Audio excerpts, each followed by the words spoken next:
Somme et grâce, peuple de Dieu. Père, je te rends grâce et je te bénis. Je te dis merci pour le souffle de vie que tu nous donnes.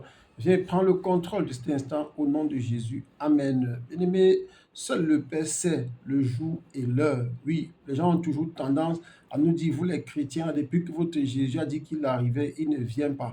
Oui, parce que c'est des personnes qui ne savent pas que le Seigneur Jésus-Christ n'a pas seulement donné un rendez-vous aux gens, mais il a aussi donné des instructions par rapport au moment de sa venue. Dans le livre de Actes, chapitre 1, à partir du verset 6, on peut lire, alors les apôtres réunis lui demandèrent, Seigneur, est-ce en ce temps que tu rétabliras le royaume d'Israël? Il leur répondit, ce n'est pas à vous de connaître les temps ou les moments que le Père a fixés de sa propre autorité. Voilà, on comprend ici que les temps, le moment appartient au Père, donc seul le Père sait le jour et l'heure. On a vu par exemple dans certains réseaux, certaines personnes se lèvent et disent qu'il peut donner avec précision le moment de la venue de Jésus-Christ. Et ils disent qu'il y a des versets bibliques à l'appui pour soutenir. Moi, quand je vois des choses comme ça, je n'avance même pas. J'arrête, je zappe directement. Je ne veux même pas connaître la suite, parce que la suite, ce n'est que mensonge. La suite, ce n'est que la duperie spirituelle.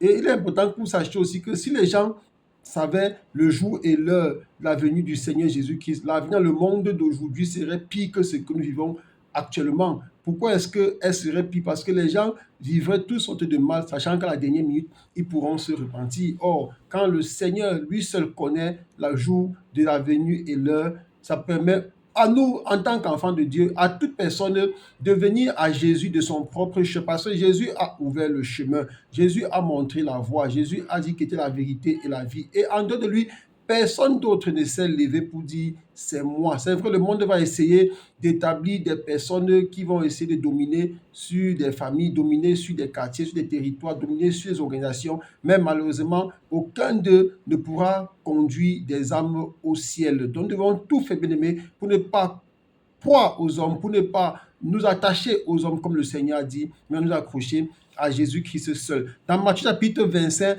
à partir du verset 13, on lit, veillez donc puisque vous ne savez ni le jour ni l'heure. Le Seigneur parlait en fin de la parabole sur la parabole aux vierges folles. Le Seigneur nous dit, nous ne savons ni le jour ni l'heure. C'est comme le Seigneur nous dit tous les jours de prier sans cesse. Pourquoi le Seigneur demande de prier sans cesse? Parce que justement, nous devons être prêts. Nous ne devons pas être dispersés. Nous ne devons pas être distraits comme les vierges folles qui, à la fin, ont raté le mariage avec l'époux parce qu'elles n'avaient pas maintenu leur lampe allumée. Donc, nous devons veiller. Nous devons veiller, être prêts. Comment est-ce que nous devons veiller? Le Seigneur a dit prier sans cesse. Le Seigneur n'a pas dit de prier, n'a pas dit de passer toute ces journées-là en train de prier. Tu dois travailler, tu dois manger. Il a dit tu gagnes ton pain, achète ton fond. Il sait que tu dois travailler. Mais le Seigneur a dit prier sans cesse. Donc tu dois te rassurer chaque jour que tu maintiens une vie en communion avec Dieu, que tu as des péchés,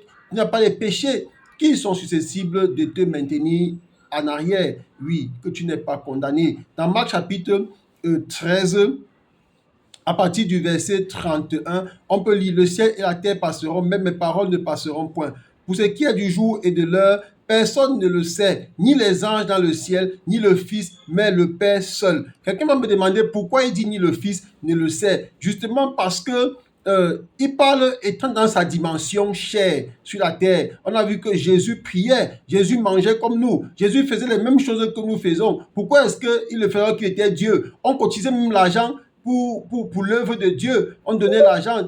Judas n'était peut-être pas le trésorier. Donc tout ce que nous faisions, Jésus faisait aussi. Dans sa dimension chair, lorsqu'il dit ni le Fils, il a tout à fait raison. Oui. Donc il faut comprendre, bien aimé. Il dit aussi, même les anges ne le savent pas. Or les anges qui sont au ciel avec Dieu, à côté de Dieu, même eux ne savent pas. Il dit, prenez garde, veillez et priez, car vous ne savez quand ce temps viendra. Oui, on a dit dans le livre de 1 Thessaloniciens, chapitre 5, verset 17, le Seigneur dit, priez sans cesse. Oui, le Seigneur dit veillez et priez. Quand le Seigneur dit veillez et priez, ça ne veut pas dire qu'on doit passer tous les jours de minuit à 6 heures du matin en train de prier. Non, il ne veut pas dire que tous les jours on sera en train de veiller dans la prière. Non, le Seigneur demande de maintenir une vie de sainteté, de fuir le péché. Certaines personnes sont tellement égarées qu'ils pensent que du moment où tu as accepté le Seigneur Jésus-Christ et que tu es lié et que tu es baptisé, tu peux vivre dans le péché et le moment venu, tu iras au ciel. Non, bien-aimé, ce n'est pas comme ça. Quand tu as accepté le Seigneur Jésus-Christ, derrière, pendant que tu vis, tu dois encore maintenir une vie de sainteté. Tu dois vivre dans la sanctification pour que le moment venu, le Seigneur trouve